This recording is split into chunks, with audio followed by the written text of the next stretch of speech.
Hi everyone, welcome back. I am so excited to be back on YouTube, and I know I've been gone for a little bit, and I feel like all YouTubers say this, so I don't want to be just another YouTube that says it, but I do pinky promise that I am back officially for good now, and I will be making videos once a week, so be sure to subscribe because I'm going to be giving you a lot of media goodies and a lot of information about PR, writing, everything that I love and that you love. Plus I moved into a new place.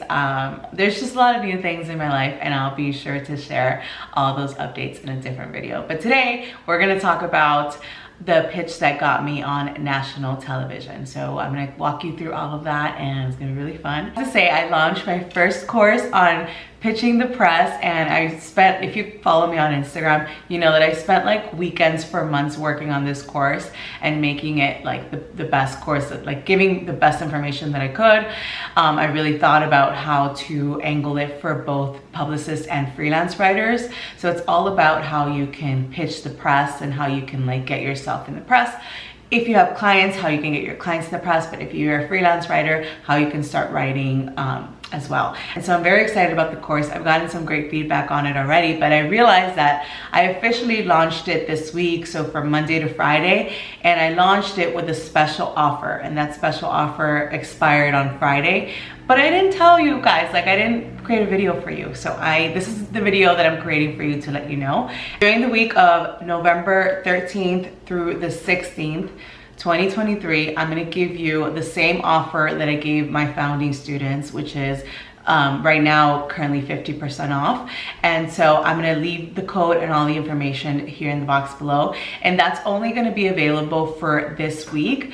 But if you're watching this video at a later date, be sure to sign up for my newsletter, which I'll also include below, and that'll give you more information. I'm gonna have special bonuses and special programs throughout the year, so be sure to sign up, and I will send you more information on that. This specific offer is not going to be available anymore, so this is the only time you can get it for this price. The course is priced at $198, and I'm giving you this bonus for this week for 50% off, so you'll be able to get it for $99.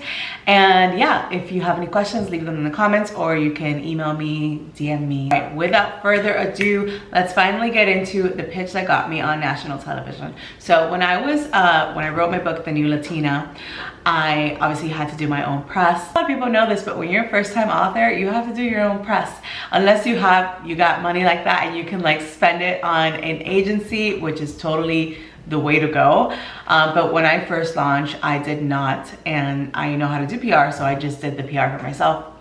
And I really wanted some like television coverage. Like I had coverage on different publications, like Latino publications, Pop Sugar, Refinery, like Women's Lifestyle. I really wanted to tap into that broadcast in addition to the coverage I had already secured. So I knew a producer that I had worked with when I was working in PR, and I was pitching her my clients. And I had pitched her the idea like a month before, and but I think it was like during pre-sales, and so I followed up with her when the book officially launched. I want to talk a little bit more about what made it an effective pitch. Go through the first, we'll just get right into it. Let's go through the first line. Started, hi, hope you're well, not sure if you remember me, but we worked together during my time at this agency. And so the reason I started with that is because, and I talk a lot about this in my Pitch to Publish course, is I wanted to establish a connection or remind her of like a past collaboration. So, and what that was gonna help me do is build trust with her. So she knows that she's already worked with me in the past, like it's worked well, I'm gonna deliver, I'm gonna like give her everything that she needs on time. And so that is gonna really help you build trust with an editor or a producer. But if you have not had a connection like that in the past, you can just establish one, right? Like everybody has Instagram or social media nowadays. You can go on Instagram, and I always give the example of like if they've gone on a trip, or if they recently gone to a restaurant that you really like, you can say like, oh, I saw that you recently visited blah blah blah, like I've been there too, what did you think about this spot, or like did you get to check out this area?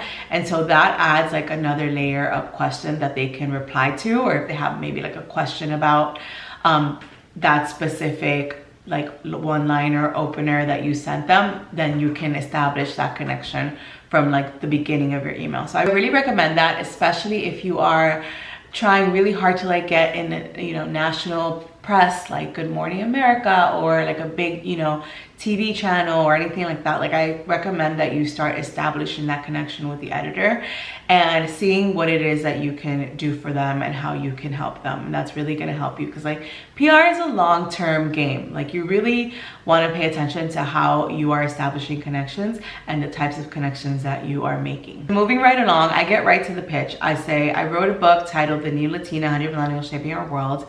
It is the first book to showcase career and life lessons from 100 influential Latinas from different fields, backgrounds, including entrepreneurs, artists, activists, celebrities, surgeons, vets, to name a few.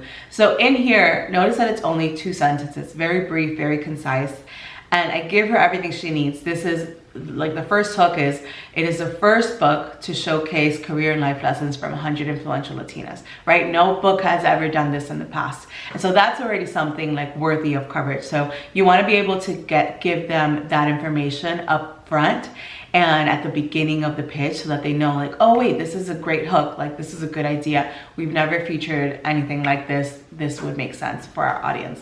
And then I include a little bit about the book, right? Like they're gonna be Latinas, they're gonna be millennials, they're gonna be from different fields and backgrounds, artists, activists, like celebrities, like so that they don't just think like that it's a book full of like social media influencers, which is fine because I do have social media influencers in there. And I think that is just as valid as a career as other careers, but you know, so they understand that there are other careers mentioned in the book.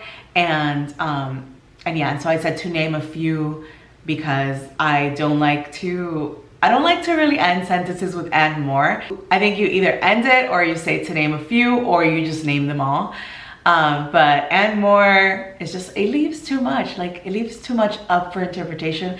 This is a personal preference. I'm not a fan of doing that. So if that's a writing tip I could give you for anything, not just for pitching, try to eliminate and more from your writing. Okay, moving on to the next line. So I give her here, I've already sort of hooked her with a brief overview of what the pitch is about, a very concise, very brief. I cannot stress this enough, and I stress this a lot in my my pitch to publish course.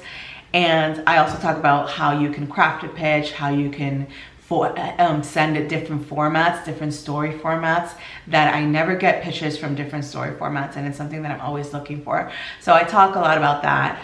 But anyway, moving on to this pitch, then I move on to saying the book features exclusive interviews with and advice from celebrities like America Ferrera, Becky G, Kali Uchis, and Murat Tubia. In fact, it's currently on America Ferrera's lead reading list. See photo below. And this is, okay, so I'm gonna back up a little bit and talk about this.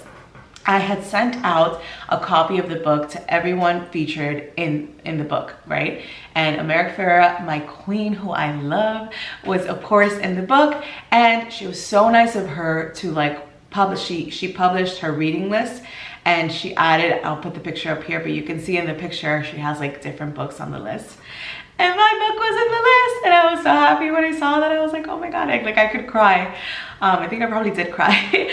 And so I used that image because that was a celebrity endorsement, right? So it wasn't like, when I say celebrity endorsements, the celebrity doesn't even have to mention you specifically, but like if for example, they're wearing something of your clients, or if they are spotted in your client's restaurant or in wherever you represent, then you can use that to send it out to press. So I added that, and I said, in fact, it's currently on America Ferrera's reading list. So that's something that was really gonna leverage like the book, because I had a celebrity endorsement, like I had a celebrity like backing, right? The celebrity was reading the book. And so press is gonna always love that. Like they love celebrities doing things. We all kind of gravitate towards learning what celebrities are doing, and that's another really good hook for them. So I was sure to include that image in the pitch. I could have left it out, but I included it, and I included it in the right timing because I had already sent out the books, people were already posting about it,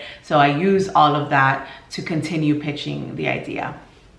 And I had sent out, like I mentioned, I had sent out a rounds of pitches during the pre-launch and during the launch. And then this was like my second round or my third round of positioning it a little bit differently. I talk a lot about positioning in my course, but basically that's what I did here.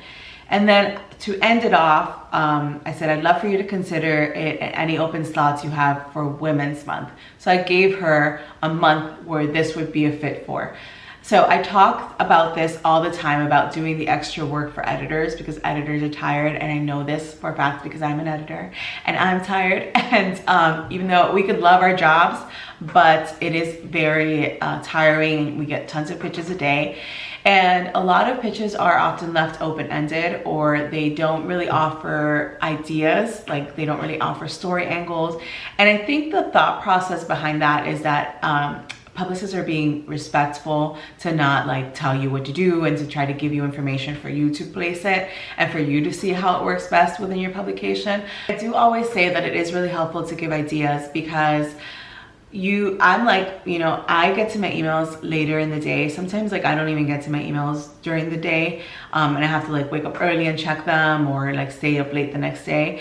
But my email, I say I'm looking at my emails when I have like a brief period of time where I don't have to be editing stories or in meetings or responding to my colleagues. And so I'm checking my emails. I'm in my headspace of like trying to be quick and trying to solve problems fast. And if I see a pitch that I don't necessarily think it's a pitch for right now, I don't think it's a fit for us right now, I will just put it in a folder. Like for example, if it's a gift guide, I will put it in a gift guide folder or something like that. But if it's a gift guide that's not a fit for anything coming up, then I'm not gonna like spend a lot of time doing that extra thinking, unless, you know, I really want to feature that person, or I think it makes a lot of sense for us to do so. It's something that's neither here nor there. I'm not gonna spend too much time thinking like, where does it fit? What can we do with this? Like, that's why I say you need to give the editor ideas. And I did this here, but I've actually, since being an editor, I've learned so much more and how to do this more effectively. And I talk a lot about that in my course. So even here, I would maybe give her, for Women's Month, for maybe holiday gifting, I would give her more, like maybe at least 3 ideas of where this book could be a fit. And then I say, I'm based in Miami and have also featured plenty of local talent in the Magic City. So this is another bonus, right? So they want a visual story. For TV, everything has to be visual. Things have to look good and stuff like that. And I should have also said that I've been on TV in the past, because they want someone who can like speak to it, and that's obviously going to be me. But if she doesn't remember that I've been on TV, then it's good to remind them. But the reason I said I featured plenty of local talent in the Magic City is because if they wanted to have us all in studio, maybe we could go, or maybe they could film myself speaking about it, plus like the talent that I featured in my book, doing like their day-to-day lives and showcasing that. So this is just so that they see that it's a very visual story. And then I said, look forward to chatting and thank you, which I would end a little bit differently now. I would end with a stronger CTA now, and I talk about that in my course. But that's it. That's the pitch that got me on TV, and I think it was really effective. I've used similar strategies with my clients in the past, and I wanted to share with you. I hope that this was helpful. Like I said, I'm gonna leave a link below with information about my course. You can go through the page and read what the course is about. But if you're not really interested in the course right now, you can also sign up for the newsletter, and I'm gonna leave that link below. Sign up for the newsletter, you'll get a free PDF of just like PR goodies, like small tips that you can follow, like following up, strong subject lines. So you're gonna get free stuff either way. So be sure to sign up. Let me know what you think about this video, if you liked it, if you would like to see me talk about other angles, what more PR information you want. I know that you guys love the PR videos and I love making them. So let me know, because you guys always give me really great ideas. And as always, thank you so much for watching. Thank you for supporting me and being here. And I'm sorry for my absence, but I will say that I am back in action now, and I appreciate you being here. And I'll see you back here next time.